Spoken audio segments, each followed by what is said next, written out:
Una noche tarde me topé con una publicación en internet. Tengo una amante. ¿Cómo evito que mi esposa se entere y logro que acepte divorciarse? El comentario más votado decía: fácil, dile que tu empresa tiene una gran oportunidad en el extranjero, pero que necesitas demostrar que estás soltero. Convéncela de hacer un divorcio falso. Dile que es solo en papel. Así puedes disfrutar con la amante mientras tu esposa se queda en casa cuidando a tus padres.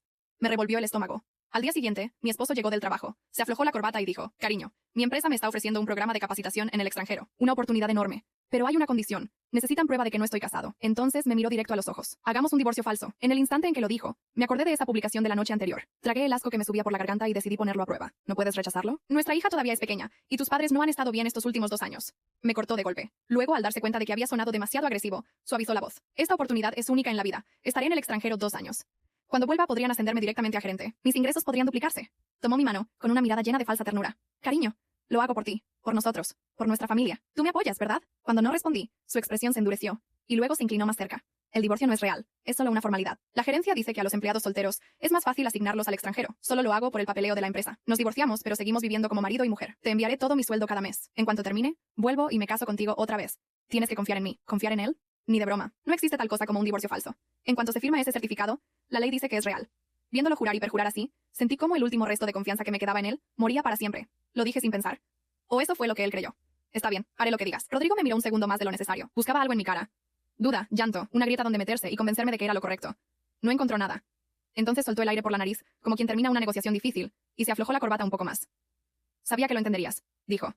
No respondí. Se sirvió agua del vaso que estaba sobre la mesa. Bebió de pie, como si ya estuviera listo para irse. Llevaba la mochila de viaje colgada en el hombro desde que había llegado. Ni siquiera la había dejado en el suelo. Eso me lo dijo todo. Mañana paso con el abogado los papeles, dijo. Serán rápidos. Es solo trámite, de acuerdo. ¿Y Elena?, añadió, bajando la voz como si la conversación ahora fuera confidencial.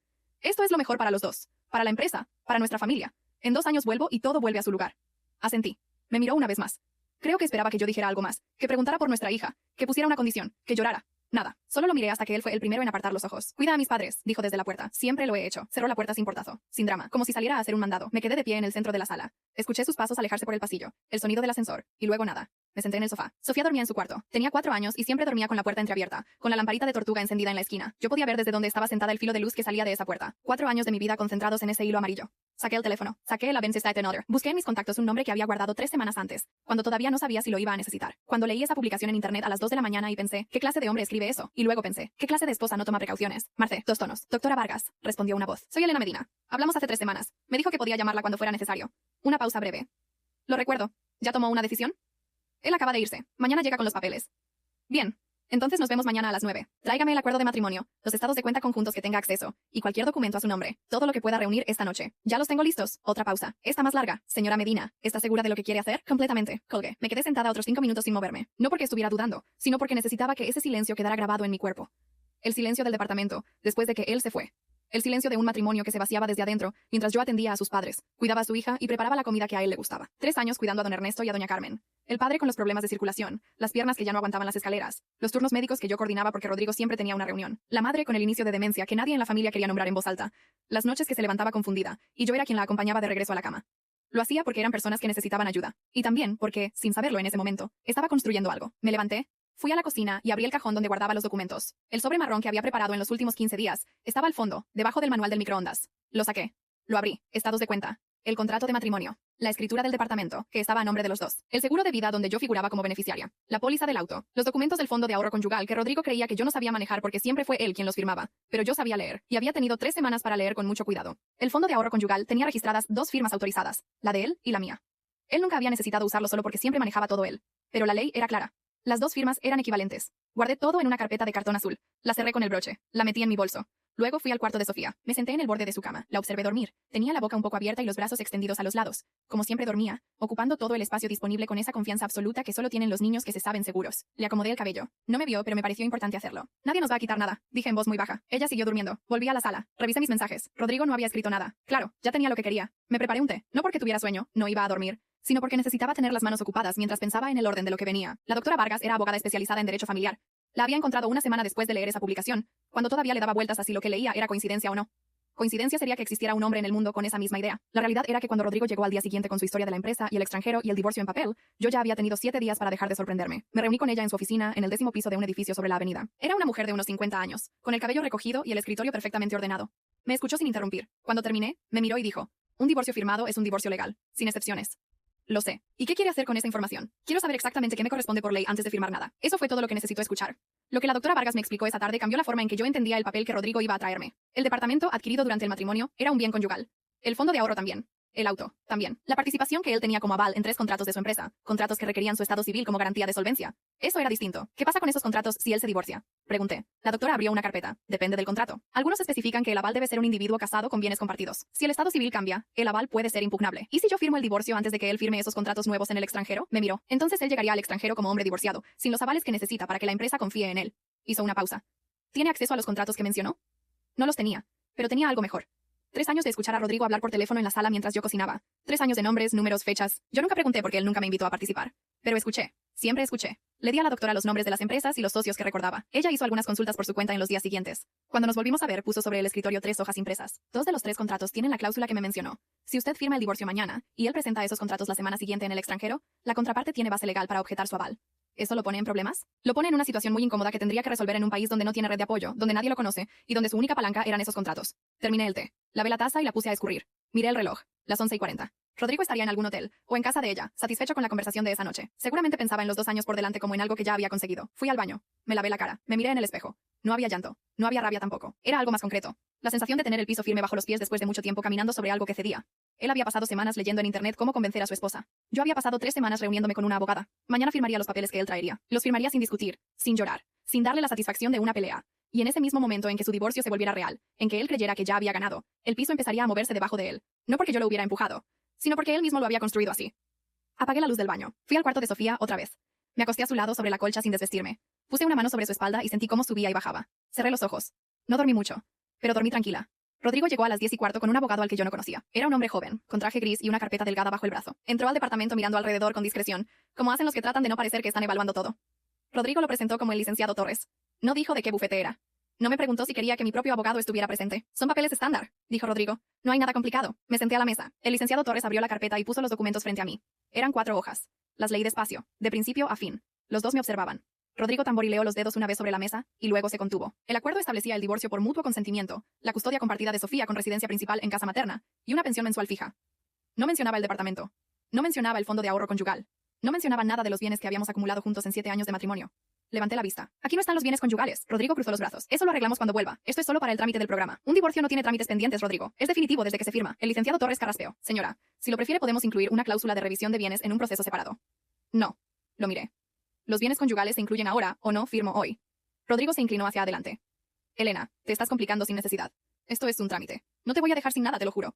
No se trata de confianza. Se trata de lo que dice el papel. Silencio. El licenciado Torres miró a Rodrigo con una expresión que decía, esto no me lo advirtió. Rodrigo apretó la mandíbula. Yo mantuve las manos sobre la mesa, quietas, sin apresuramiento. Necesitaríamos redactar una adenda, dijo finalmente el licenciado. Tengo aquí los documentos de los bienes que corresponden. Abrí la carpeta azul que había dejado en la silla contigua y la puse sobre la mesa. El departamento, el fondo de ahorro, el auto, todo con los registros correspondientes. Mi abogada puede enviarles el borrador de la adenda esta tarde. Rodrigo me miró. ¿Tu abogada? La doctora Vargas. Su oficina queda sobre la avenida Constitución. No dijo nada por varios segundos. Luego recogió los papeles de la mesa con un movimiento brusco y los metió en la carpeta del licenciado Torres. Necesito hablar con mi cliente un momento, dijo el licenciado, poniéndose de pie. Salieron al pasillo. Yo me quedé sentada. Desde la habitación llegaba la voz de Sofía hablando con la televisión. Le había puesto sus dibujos antes de que ellos llegaran. Escuché fragmentos de la conversación en el pasillo. Rodrigo hablaba en voz baja y controlada, pero había algo detrás de esa voz que yo reconocía. La irritación de quien calculó mal. Volvieron a los 10 minutos. Podemos incluir la adenda, dijo el licenciado Torres. Pero necesitaremos algunos días para redactarla correctamente. Entendido. Dígame la fecha y firmamos todo junto. Rodrigo no me miró al despedirse. Le dijo al licenciado que lo esperaba abajo y luego se quedó un momento en el marco de la puerta con los brazos cruzados. Esto no era necesario, dijo. Lo era para mí. Se fue. Cerré la puerta. Fui a buscar a Sofía. Esa tarde llamé a la doctora Vargas para informarle lo que había pasado. Bien hecho, dijo. ¿Firmó algo? Nada. Perfecto. Ahora viene la parte importante. Hizo una pausa. Esta semana necesito que revise el estado del fondo de ahorro conyugal. Quiero saber si hay movimientos recientes. ¿Movimientos? Algunos cónyuges, cuando sienten que el proceso se complica, intentan adelantar transferencias antes de que se formalice la división.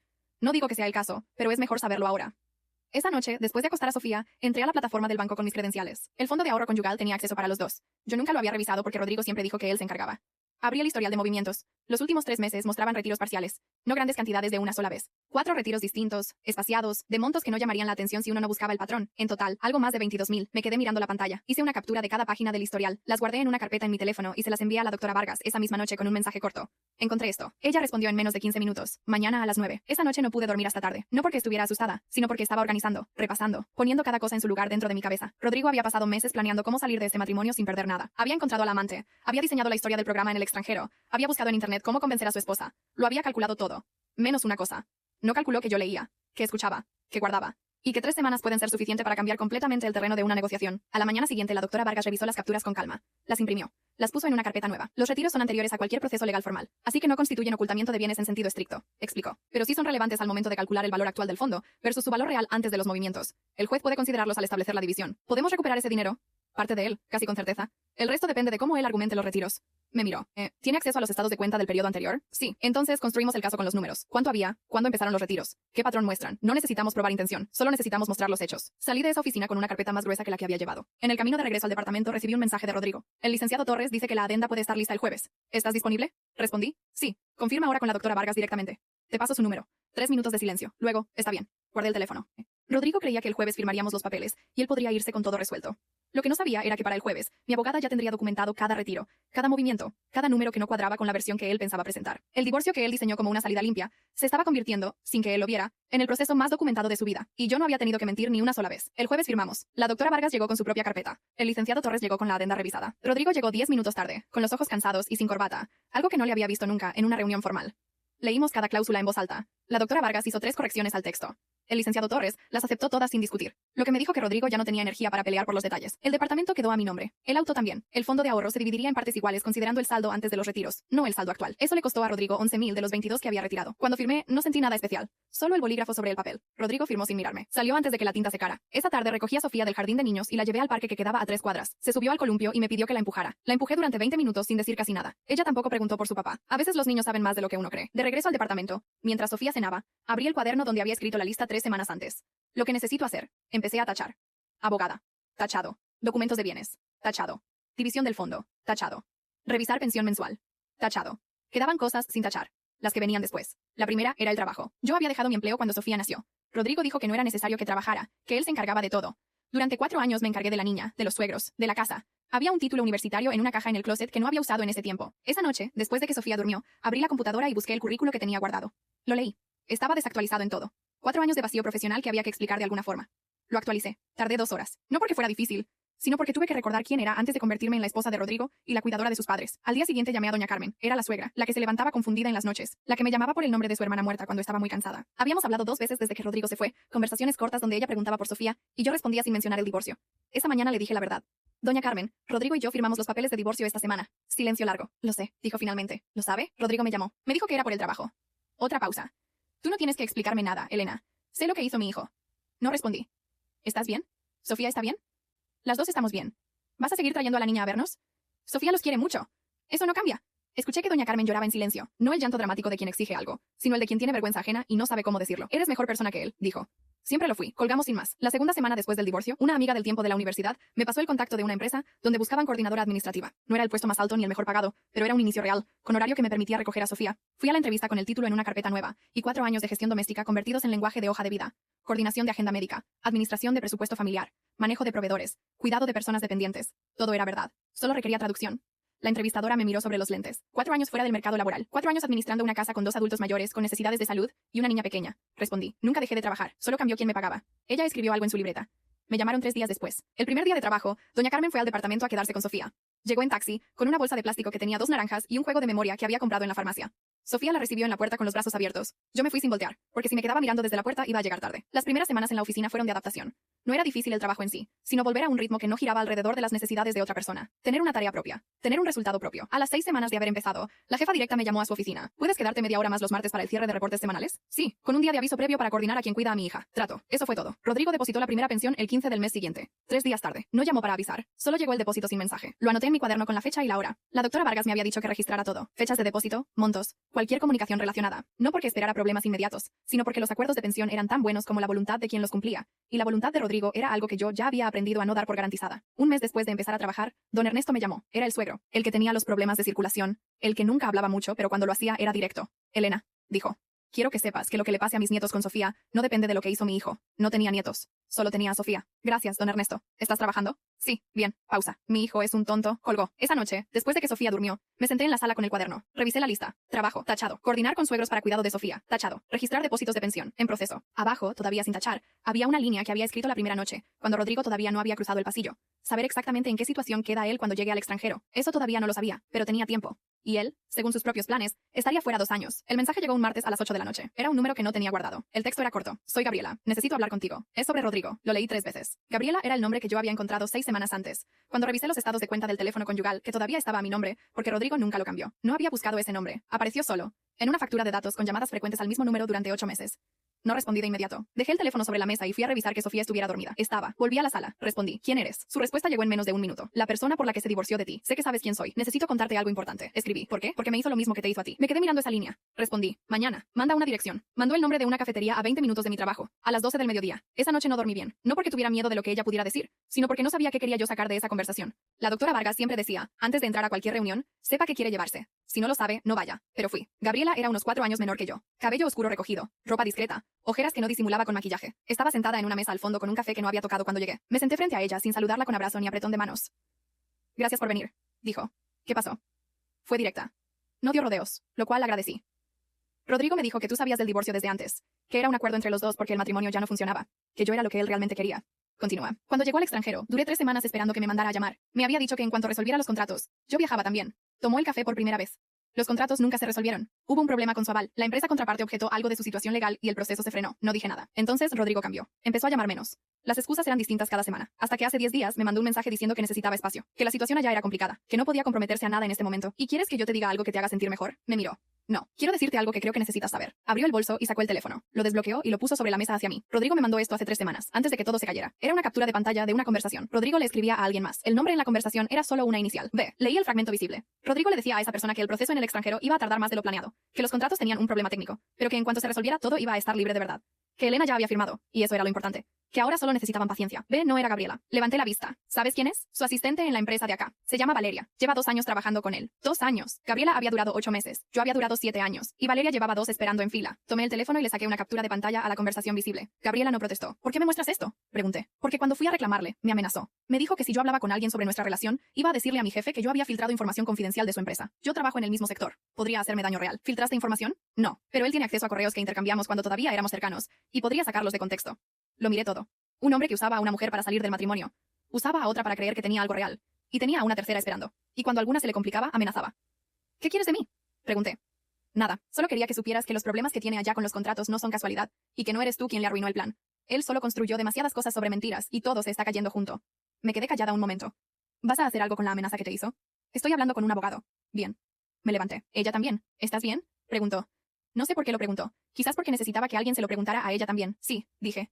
Hace tiempo. Salí de la cafetería y caminé de regreso al trabajo. Tenía 16 minutos antes de que empezara la reunión de las 2. En el camino le mandé un mensaje a la doctora Vargas. Conseguí información nueva. ¿Puede hablar esta semana? Respondió antes de que llegara a la oficina. Jueves a las 4. Me guardé el teléfono. Lo que Gabriela me había contado confirmaba algo que yo ya sospechaba, pero no tenía cómo probar. Los problemas de Rodrigo en el extranjero no eran externos, eran consecuencia directa del divorcio, de los avales que ya no funcionaban, de una situación que él había construido creyendo que yo firmaría sin revisar nada, y que todo quedaría limpio. No quedó limpio, y ahora estaba en otro país, sin contratos, sin Gabriela, con una tercera mujer esperando algo que él tampoco iba a poder cumplir, y con los únicos bienes reales de su vida ya repartidos en un papel que él mismo había firmado. Entré a la oficina. Me serví agua. Abrí mi computadora. A las 2 en punto entré a la sala de reuniones con el reporte semanal impreso y 3 correcciones que había identificado en los números del mes anterior. Nadie en esa sala sabía nada de Rodrigo. Nadie necesitaba saberlo. Eso también era una forma de estar bien. Rodrigo volvió un jueves. No avisó con tiempo.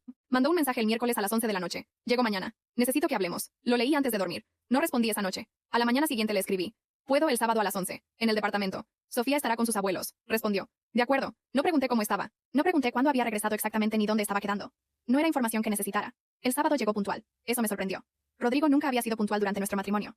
Supuse que la situación lo había cambiado en ese detalle, al menos. Abrí la puerta. Estaba más delgado. Traía una chaqueta que le quedaba un poco grande, como si hubiera bajado de peso después de comprarla. Tenía el cabello más largo de lo que yo lo recordaba y algo en su postura era distinto, menos seguro que antes. Pasa, dije. Entró. Miró alrededor del departamento. Yo había cambiado algunos muebles de lugar en los últimos meses. Nada dramático, pero lo suficiente para que el espacio se sintiera diferente. Lo notó. No dijo nada. Se sentó en el sofá. Yo me senté en el sillón frente a él, con la mesa de centro entre los dos. ¿Quieres agua? No, gracias. Silencio. Las cosas no salieron como esperaba, dijo finalmente. Ya me imaginaba. Me miró. ¿Cómo lo sabías? No lo sabía con certeza. Lo inferí. Asintió despacio, como evaluando cuánto decir. Los contratos se cayeron. Hubo un problema con los avales desde el principio y nunca se resolvió. Estuve 6 meses tratando de renegociar y no funcionó. Cruzó los brazos. Gasté casi todo lo que tenía ahorrado en ese tiempo. No respondí. Vine a preguntarte si hay alguna posibilidad, dijo. ¿De qué? De intentarlo de nuevo. Los dos. Lo miré directamente. No, lo dije sin pausa, sin suavizarlo. Él abrió la boca y la cerró. Luego, Elena, cometí un error enorme. Lo sé. Pero llevamos 7 años juntos. Tenemos una hija. Teníamos 7 años. Ahora tenemos un acuerdo de custodia y una pensión mensual que has depositado tarde 4 veces en los últimos 8 meses. Se quedó callado. Eso puedo arreglarlo. Ya lo sé. Hay una cláusula en el acuerdo para eso. La doctora Vargas puede explicarte el procedimiento si tienes dudas. Rodrigo se pasó una mano por el cabello. ¿Así va a ser esto? ¿Abogados y cláusulas para todo? Así es como funciona un divorcio, sí. Yo no quiero que sea así. Lo que tú quieras dejó de ser el criterio cuando firmaste los papeles. Silencio más largo esta vez. Lo observé. No con rabia, no con satisfacción tampoco. Era algo más neutro. El hombre que tenía frente a mí había tomado decisiones creyendo que las consecuencias las pagaría yo, que yo esperaría, que yo cedería, que yo estaría disponible cuando él decidiera volver. Eso también lo había calculado mal. ¿Cómo está Sofía? Preguntó. Bien, está en primer año. Le va muy bien en matemáticas. Algo en su cara cambió cuando dije eso. No supe exactamente qué era. ¿Puedo verla hoy?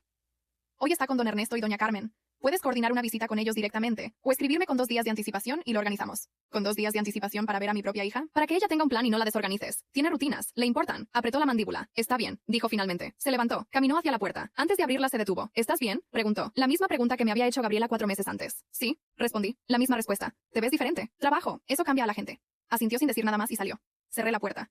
Me quedé de pie en la entrada unos segundos. Luego fui a la cocina, calenté el café que había preparado antes de que él llegara y que no había tomado, y me lo bebí de pie junto a la ventana. Media hora después llamé a doña Carmen para avisarle que Rodrigo había vuelto y que probablemente la contactaría para ver a Sofía. Ya sé que regresó, dijo. Me llamó anoche. ¿Cómo está? Mal. Pausa. Pero eso es problema suyo. Sí. Elena, ¿tú estás bien? Estoy bien, doña Carmen. ¿De verdad? De verdad, esa tarde recogí a Sofía en casa de los abuelos. Venía con las manos manchadas de pintura porque don Ernesto le había comprado un set de acuarelas, y habían pasado la tarde pintando juntos. Traía una hoja doblada en la mano. Te hice un dibujo, dijo. Lo abrí. Era una casa con 3 ventanas, un árbol al lado y 2 figuras. Una grande y una pequeña. ¿Quiénes son? Pregunté. Tú y yo, dijo como si fuera la cosa más obvia del mundo. Lo doblé con cuidado y lo guardé en mi bolso. En el camino a casa, Sofía me contó que el abuelo le había enseñado a mezclar azul y amarillo para hacer verde, y que había descubierto que si ponías mucha agua la pintura quedaba transparente como el cielo. Escuché todo el camino. Cuando llegamos al departamento, ella entró corriendo a buscar sus colores para seguir practicando. Yo me quedé un momento en la puerta con las llaves en la mano. Rodrigo había vuelto con las manos vacías buscando recuperar algo que ya no existía. Y yo estaba aquí, con un dibujo de 2 figuras en el bolso y una niña adentro mezclando colores. No necesitaba nada más de esa conversación. Ya tenía todo lo que importaba. 2 años después del divorcio, la empresa donde trabajaba abrió un proceso interno para cubrir el puesto de coordinadora de operaciones regionales. Mi jefa directa me llamó a su oficina un lunes por la mañana y puso la convocatoria sobre el escritorio. Quiero que te postules, dijo. ¿Cuándo es la entrevista? Jueves. ¿Puedes? Sí. Eso fue todo. Sin deliberar, sin preguntarle a nadie, sin calcular si estaba lista. 2 años antes hubiera necesitado una semana para tomar esa decisión. Ahora me tomó 4 segundos. El jueves fui a la entrevista. Eran 3 personas del comité. Mi jefa, el director general y una mujer del área de finanzas que yo no conocía. Me hicieron 16 preguntas. Las respondí todas. Algunas con certeza. 2 de ellas con un margen de duda que mencioné abiertamente, porque aprendí que admitir lo que no sabes impresiona más que fingir que todo lo sabes. El lunes siguiente me llamaron para decirme que el puesto era mío. Esa tarde recogí a Sofía en el colegio y la llevé a la heladería que quedaba a 2 cuadras. Pidió de fresa. Yo pedí de chocolate. Nos sentamos en la mesa de afuera porque ella quería ver pasar los perros. ¿Por qué estamos aquí? Preguntó. Porque conseguí un trabajo nuevo. Uno mejor. ¿Ya no vas a trabajar en el mismo lugar? Sí, en el mismo lugar. Pero en un puesto más importante. Lo consideró mientras le daba una cucharada al helado. ¿Eso significa que vas a ganar más dinero? Sí. ¿Y podemos tener un perro? Eso no tiene nada que ver. Pero podemos, ¿verdad? Le dije que lo pensaría. Ella interpretó eso como que sí. Esa noche llamé a la doctora Vargas, no por asuntos legales, sino porque en algún punto de los últimos 2 años había dejado de ser solo mi abogada, y se había convertido en alguien a quien yo llamaba cuando pasaba algo importante. Conseguí el ascenso, le dije. Ya era hora de que te lo dieran, respondió. No me lo dieron, me lo gané. Una pausa. Tiene razón, corrijo. Hablamos 10 minutos. Me preguntó por Sofía. Le conté lo del perro. Se rió. Antes de colgar me dijo, Elena, ¿recuerda la primera vez que vino a mi oficina? Sí, me dijo que quería saber exactamente qué le correspondía por ley. Nada más. No me pidió destruirlo. No me pidió venganza. No me pidió nada que no fuera información. Lo recuerdo. Eso es lo que hizo que todo lo demás funcionara. Otra pausa. Buenas noches, colgué. Me quedé sentada en el sofá con el teléfono en la mano. Sofía ya dormía. El departamento estaba en silencio. El mismo silencio de aquella noche cuando Rodrigo se fue, y yo me quedé de pie en el centro de la sala. Pero no era el mismo silencio. Ese silencio de antes tenía algo hueco adentro. Este no. Abrí el cajón de la mesa de centro. Ahí estaba todavía el cuaderno con la lista. Lo saqué y lo abrí en la última página escrita. Abogada. Tachado.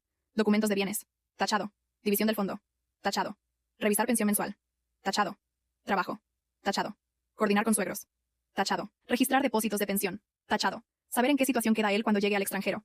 Tachado, con una fecha al lado. 4 meses después del divorcio, cuando Gabriela me contó lo de los contratos. La última línea, la que había escrito más abajo de todas, la que no tenía fecha ni contexto cuando la escribí, decía simplemente, estar bien. La tachué. Cerré el cuaderno. Rodrigo había depositado la pensión de ese mes con un día de anticipación, algo que empezó a hacer desde que la doctora Vargas le envió una carta formal sobre los atrasos acumulados. Veía a Sofía los sábados por la mañana, puntual, sin drama. La niña volvía contenta y a veces con algún regalo pequeño. Yo no preguntaba por él, y él no preguntaba por mí. Eso era suficiente. Era incluso más de lo que yo habría esperado. Don Ernesto había mejorado de la circulación con un tratamiento nuevo que el médico le había ajustado. Doña Carmen seguía con los episodios de confusión pero menos frecuentes, y tenía una cuidadora que iba 3 veces por semana. Yo las visitaba los miércoles con Sofía. Comíamos juntos. Sofía le enseñaba a doña Carmen canciones que aprendía en el colegio, y doña Carmen se las aprendía aunque al día siguiente no las recordara. El miércoles siguiente al ascenso llegué con una botella de jugo de naranja porque don Ernesto no podía tomar alcohol y quería que brindáramos por algo. ¿Por qué brindamos? Preguntó doña Carmen. Por Elena, dijo don Ernesto. ¿Que le fue bien? ¿Qué le pasó? Le fue bien, Carmen. Ah, levantó su vaso. Qué bueno, brindamos con jugo en vasos de vidrio ordinarios en la sala de una casa que olía a guiso, y a la pintura de acuarela que Sofía había dejado abierta sobre la mesa. 2 semanas después firmé el contrato del nuevo puesto. Era un papel de 3 páginas con mis responsabilidades, mi salario nuevo y una cláusula de revisión a los 6 meses. Lo leí completo antes de firmar, como hacía con todo desde hacía 2 años. La secretaria del director me lo alcanzó con un bolígrafo. Firmé en las 3 páginas marcadas. Le devolví el bolígrafo. Bienvenida al equipo regional, dijo. Asentí y guardé mi copia en la carpeta que había traído. Era una carpeta azul, la misma que había usado 2 años antes para llevar los documentos de bienes conyugales a la primera reunión con el licenciado Torres. La había vaciado y reutilizado porque era una buena carpeta y no tenía sentido tirarla. Salí del edificio. Afuera hacía sol. Caminé hasta el estacionamiento, subí al auto, puse la bolsa en el asiento del copiloto y arranqué. Tenía que recoger a Sofía a las 3:15. Tenía tiempo.